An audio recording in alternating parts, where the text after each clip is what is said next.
close our border to illegal aliens and stop the invasion of our country. That promise, a cornerstone of Donald Trump's campaign to secure his return to the White House and surpass the number of deportations from the 1950s. We will begin the largest deportation operation in American history, larger even than that of President Dwight D. Eisenhower. And so the address runs its course. In his first State of the Union address, President Eisenhower signaled a new approach to immigration reform. It is a manifest right of our government to limit the number of immigrants our nation can absorb. It is also a manifest right of our government to set reasonable requirements on the character and the numbers of the people who come to share our land and our freedom.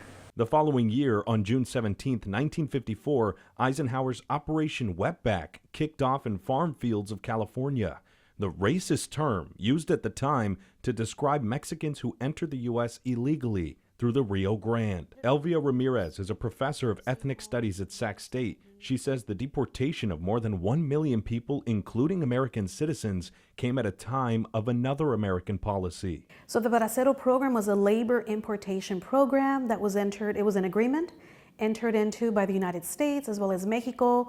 This was a time of war. The U.S. needed workers. Between 1942 and 1964, the Bracero program brought in over 4 million temporary Mexican workers.